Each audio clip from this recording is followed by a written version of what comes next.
mahasiswa pasca sarjana Universitas Muhammadiyah Makassar, jurusan Ilmu Administrasi Publik.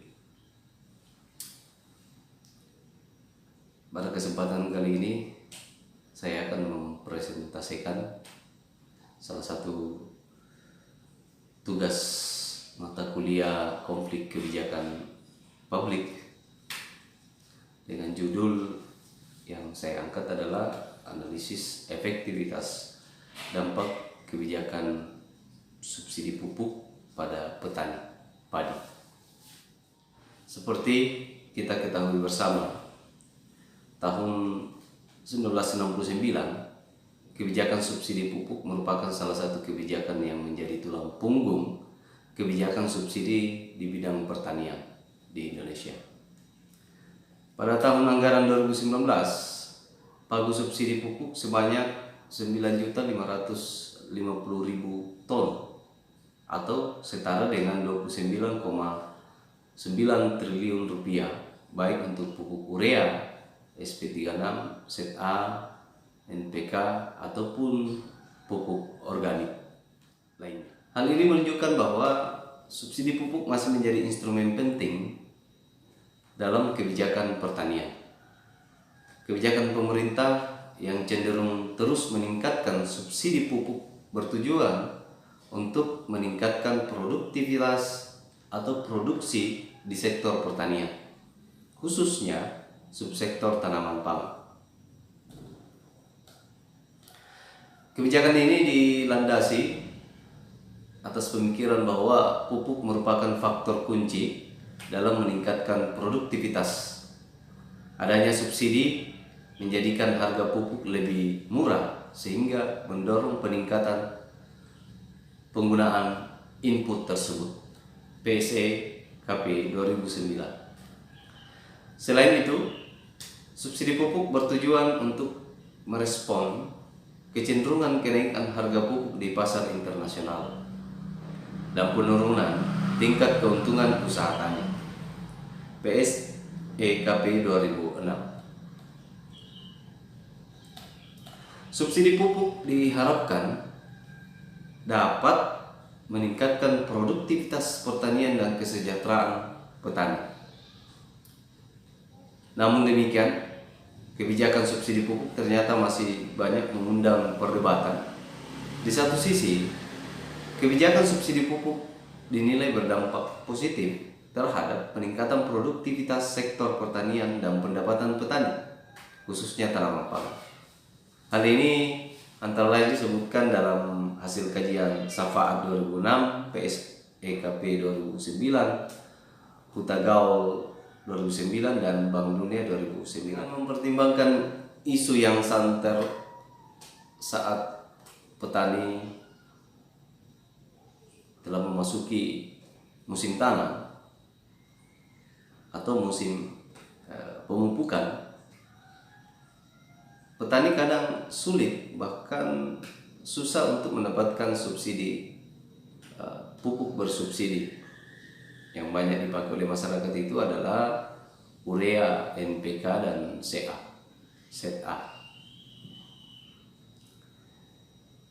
Berdasarkan permasalahan kelangkaan pupuk bersubsidi ini,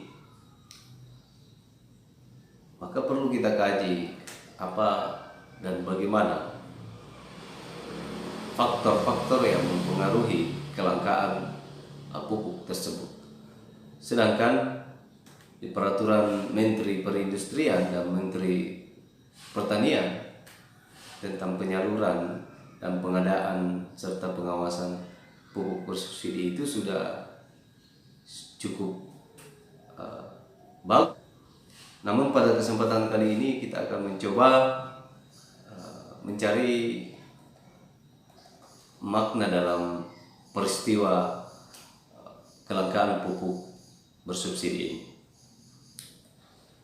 Kita ketahui pemerintah dari tahun ke tahun telah banyak merevisi atau memperbaiki, meningkatkan atau melakukan penyempurnaan peraturan perundang-undangan tentang penyaluran, pengadaan dan pengawasan pupuk bersubsidi.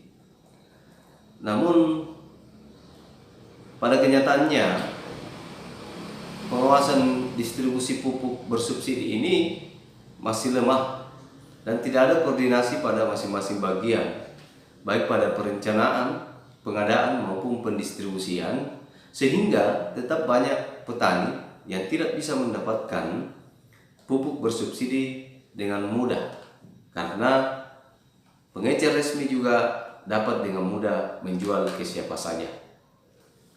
Padahal aturannya yang boleh membeli atau mendapatkan pupuk bersubsidi adalah yang terdaftar di dalam RDKK, Rencana Kebutuhan Kelompok.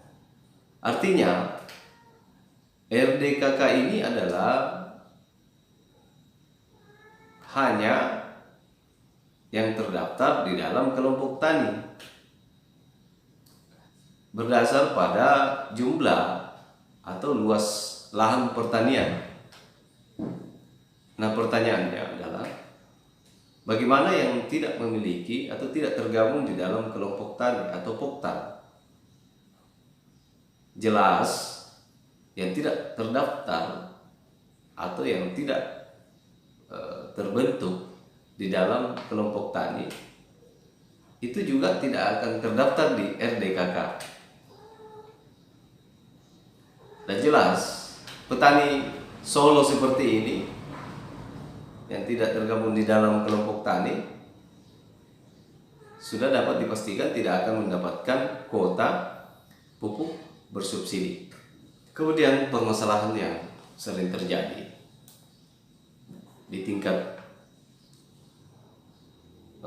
pengadaan, kemudian setelah disalurkan kepada pengecer resmi,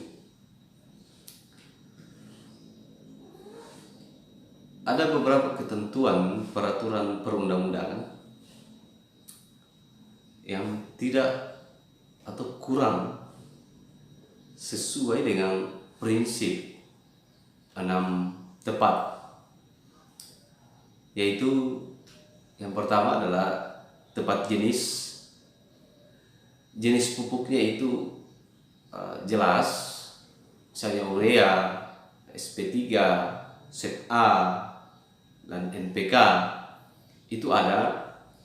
Kemudian jumlah juga yang diterima dari distributor oleh pengecer resmi, nah, itu sesuai dengan jumlah lahan yang telah terdaftar di RDKK, itu sesuai. Kemudian mutu juga telah sesuai karena telah dilakukan pengawasan, bukan pupuk abal-abal, tapi pupuk yang memang didistribusikan dari produsen kepada pengecer resmi. Kemudian tempatnya juga sudah bagus karena pupuk bersubsidi itu ditempatkan di mana gudang pengecer resmi. Rata-rata pengecer resmi memiliki gudang. Waktu dan harga sesuai eceran tertinggi. Ini dua yang jadi masalah. Prinsip dua-dua ini adalah waktu dan harga eceran tertinggi ini yang kadang jadi masalah. Petani pada saat membutuhkan untuk pemupukan, pada fase pemupukan, kadang pupuk bersubsidi ini belum ada di pengecer resmi. Pihak distributor belum mengirim kepada pengecer resmi. Ini yang jadi kendala, waktu. Karena petani punya fase pemupukan, ya fase di mana petani harus segera memupuk tanaman padinya agar dapat menghasilkan produktivitas kualitas yang bagus untuk padinya.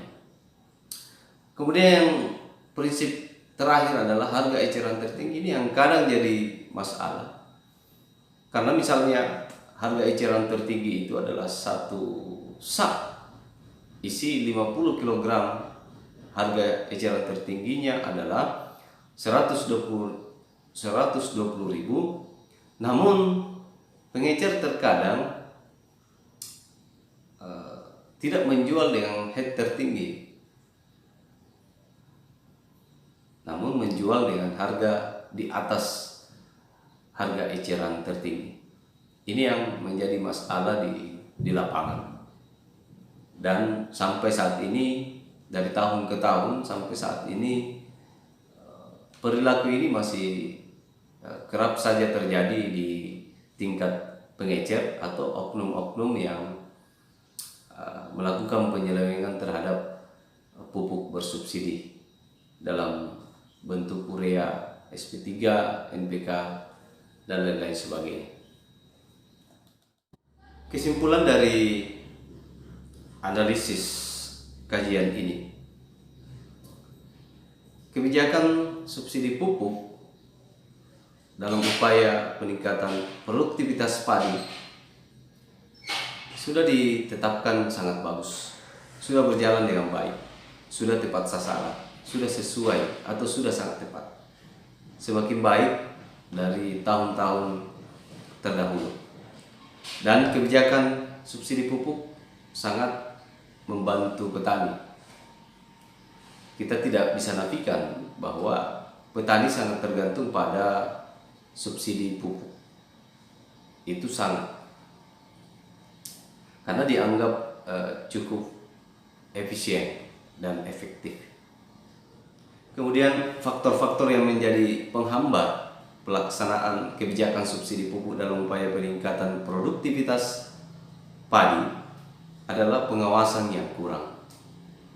Ini tanda kutip, pengawasan di lapangan ini sangat kurang.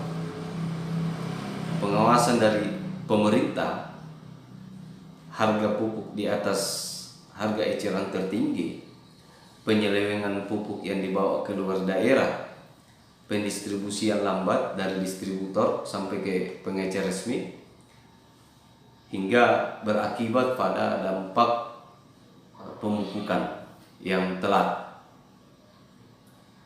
atau paling tidak memaksa petani untuk membeli pupuk yang non subsidi yang harganya jauh lebih besar. Dari kesimpulan dari analisis ini, saya menyarankan pemerintah sebaiknya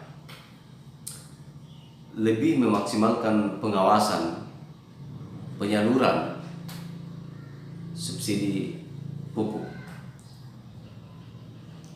kemudian penegakan hukum atas pelanggaran kebijakan subsidi pupuk. Selain itu, pemerintah juga perlu memberikan bantuan sarana dan prasarana dan tenaga pembimbing yang lebih memadai dalam mendukung kebijakan subsidi pupuk sebagai upaya peningkatan produktivitas padi pada petani. Kemudian pemerintah lebih banyak mensosialisasikan atau mengedukasi para petani agar lebih memahami tentang kebijakan subsidi pupuk dengan cara agar petani lebih antusias dan lebih partisipatif dalam menjalankan usaha pertanian, membantu pengawasan kebijakan subsidi pupuk. Karena peran petani juga dalam mengawasi penyaluran atau penggunaan pupuk subsidi ini sangat cukup efektif. Dengan petani yang berpengetahuan tentang penggunaan pupuk subsidi dan aturan-aturan pemilihan dan penggunaannya, justru akan lebih memudahkan pemerintah, akan lebih memaksimalkan kinerja pemerintah dalam proses pengawasan pupuk subsidi. Karena di lapangan masih banyak petani konvensional yang menggunakan pupuk subsidi, pupuk urea dengan tidak memperhatikan dosis anjuran yang tepat untuk setiap penggunaan. Kadang juga petani tidak mampu menafsirkan bahwa kebutuhan pupuk urea untuk sekian hektar misalnya, petani belum mampu menghitung itu. Dan perilaku ini sangat banyak di lapangan. Kebijakan dari pemerintah terkait dengan pupuk subsidi ini akan berjalan efektif, efisien ketika sinergi antara pemerintah dengan stakeholder serta petani itu kuat. Karena kenapa? Mulai dari pendistribusian dengan adanya misalnya pengawasan dari TNI dan Polri, itu dapat lebih menjamin keadaan atau pupuk subsidi ini sampai kepada pengecer resmi. Begitupun di pengecer resmi, ketika pengawasan dari pihak TNI dan Polri atau yang ditunjuk oleh pemerintah, maka pengecer tidak akan menjual kepada petani di luar dari alokasi kuota pupuk subsidi yang telah ditetapkan oleh pemerintah melalui RDKK. Ini karena yang banyak terjadi di lapangan adalah pengecer menjual ke luar daerah, sehingga kuota penggunaan pupuk subsidi di wilayahnya ini tidak tercover, sehingga petani baik yang terdaftar di RDKK ataupun yang tidak terdaftar di dalam RDKK sulit, bahkan menganggap pupuk subsidi itu langka. Ini yang jadi persoalan. Jadi butuh yang namanya sinergi antara petani, TNI Polri sebagai pengawas, kemudian pemerintah sebagai penentu kebijakan. Mungkin ini yang bisa saya presentasikan. Lebih dan kurangnya mohon dimaafkan. Mohon memberikan saran dan kritik atas kekurangan untuk setiap pengembangan dari penelitian atau tulisan yang saya teliti. Sekian dan terima kasih. Fastabiqul khairat. Wassalamualaikum warahmatullahi wabarakatuh.